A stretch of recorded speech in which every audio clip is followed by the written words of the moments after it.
All right, two clips we have here of JD Vance totally dismantling the media, just showcasing how incredibly out of touch they are, highlighting how absurd their arguments sound to the average person. We'll start with this clip here.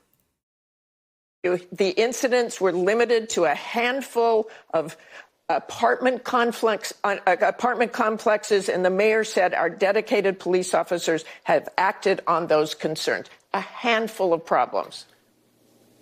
Only, Martha, do you hear yourself? Only a handful of apartment complexes in America were taken over by Venezuelan gangs, and Donald Trump is the problem and not Kamala Harris's open border. Americans are so fed up with what's going on, and they have every right to be. And I really find this exchange, Martha, sort of interesting because you seem to be more focused with nitpicking everything that Donald Trump has said rather than acknowledging that apartment complexes in the United States of America are being taken over by violent gangs. I worry so much more about that problem than anything else here. We've got to get American communities in a safe space again. And unfortunately, when you let people in by the millions, most of whom are unvetted, most of whom you don't know who they really are, you're going to have problems like this. Kamala Harris, 94 executive orders that undid Donald Trump's successful border policies. We knew this stuff would happen. They bragged about opening the border, and now we have the consequences, and we're living with it. We can do so much better, but frankly, we're not going to do better, Martha, unless Donald Trump calls this stuff out. I'm glad that he did. I mean, that is so funny. Do you hear yourself? It's only a few apartment complexes. Just incredible stuff. And yeah, JD Vance pointed out, I believe, I'm just going to quickly get that tweet. JD Vance did point out, he says here, when your town is overrun with violent criminal gangs, Kamala Harris and her friends will say, well, it's only a handful of apartment complexes that have been overrun by illegal gangs. The only acceptable number of American apartments overrun by criminal gangs is 0. I mean, could you imagine if, like, in America, supposedly the wealthiest country, most advanced country in the world, and Martha Raditz's point is, oh, it's only a few. That is ridiculous. So JD Vance masterclass there. And then there's another one. They're talking about illegal immigration here. This is with the New York Times. The reason that there is a housing crisis is that not enough houses have been built. And that we have 25 million people who shouldn't be here. Well, I mean, this is the thing. I think it's both. I know you do. I don't think that many people who look into this agree with you, but about a third of the construction workforce in this country is Hispanic. How can she say that with a straight face that she doesn't think many people that look into this agree with him? It's not, you don't even need to, it's just the most basic economics. You don't need to study for this. If millions and millions of people enter a country, unless they're carrying a house on their back, the housing costs are going to go up. Those people have to live somewhere. Someone's going to collect rent in some form or another, whether it's the government, whether it's subsidized, whether it's just like a landlord giving people housing under the table. There is zero chance that that is not going to drive up housing costs. And if it's that many people, like he said, there are 25 million, whatever the number is, it's going to drive it up a lot. Of those, a large portion are undocumented. So how do you propose to build all the housing necessary that we need in this country by removing all the people who are working in construction? Well, I think it's a fair question because we know that back in the 1960s when we had very low levels of illegal. Also absurd that her question is based on the premise that it's only illegal immigrants that are building homes. Immigration, Americans didn't buy houses, didn't build houses, but of course they did. And I'm being sarcastic, of course, in service of a point, Lulu, the assumption that because a large number of home builders now are using undocumented labor, that's the only way to build homes. I think, again, the country is much bigger. The need is much bigger. I mean, I'm not arguing in favor of illegal immigration. I'm asking how you would deal with the knock-on effect of your proposal to remove millions of people who work in a critical part of the economy. Well, I think that what you would do is you would take, let's say, for example, the 7 million prime age men who have dropped out of the labor force, and you have a smaller number of women, but still millions of women prime age who have dropped out of the labor force. You absolutely could re-engage folks into the American labor market. This is, I think, to work in construction? Of course you could. I mean, the unemployment rate is 4.1%. So his point here about re-engaging people is a great point. I think it would be difficult, but listen to the point he makes here now, because I think he just hits completely the nail on the head here with how you re-engage those people.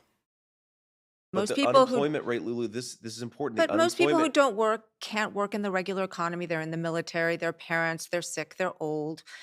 They might not want to work in construction. The unemployment rate does not count labor force participation dropouts. And again, this is one of the really deranged things that I think illegal immigration does to our society, is it gets us in a mindset of saying we can only build houses with illegal immigrants, and we have 7 million, just men, not even women, just men who have completely dropped out of the labor force. People say, well, Americans won't do those jobs. Americans won't do those jobs for below the table wages. They won't do those jobs for non-living wages, but people will do those jobs. They will just do those jobs at certain wages. And think about this from the perspective of Exactly. Just like so obvious. If you're going to work construction, you're not going to want to do it for potentially even a below minimum wage, a minimum wage, a slightly above minimum wage. Construction's a tough job. You're not going to want to do it for just barely enough money to afford actually the home that you're building. You would never do that, or not even in most cases, actually, in most parts of the country, you could not afford a home just on like a basic salary. So also this woman's attitude that just it's only illegal immigrants building homes is probably racist, to be honest. Of an American company, okay? I want them to go searching in their own country for their own citizens. Sometimes people who may be struggling with addiction or trauma, get them re-engaged in American society. We cannot have an entire American business community that is giving up on American workers and then importing millions of illegal laborers. That is what we have thanks to Kamala Harris's border policies. I think it's one of the biggest drivers of inequality. It's one of the biggest reasons why we have millions of people. Exactly. It's crazy that the Republican Party now, J.D. Vance, are by far the party that actually cares about wealth inequality. This person asking these questions is so out of line, in my opinion. Let's just keep, like, her position is that we need all this low wage workforce so we can all have these jobs where we're reporters and we work on laptops, etc., and have all these jobs that are difficult. People can just come from other countries and do those. That's so elitist. It's only good for people that are in positions where you can get above the ladder, where you're like kind of not attached to what the effects of that in your community. Like if you make $500K a year, you live in a gated community, you don't experience, you don't participate in any sort of tension among wages. So yeah. People who've dropped out of the labor force, why try to re-engage an American citizen in a good job if you can just import somebody from Central America who's going to work under the table for poverty wages? It is a disgrace, and it has led to the evisceration of the American middle class.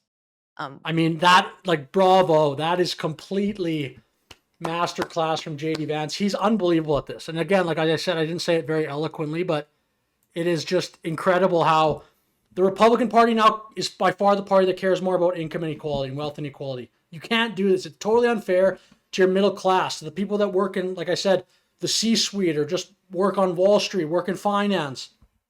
Yes, you might be able to grow the economic pie absolute number bigger so you can intervene in more foreign conflicts and whatever, but you hollow out the middle of your country. It's not fair to have a bunch of people scrounging, living 3-4 people to one apartment, living on a minimum wage job or just slightly above.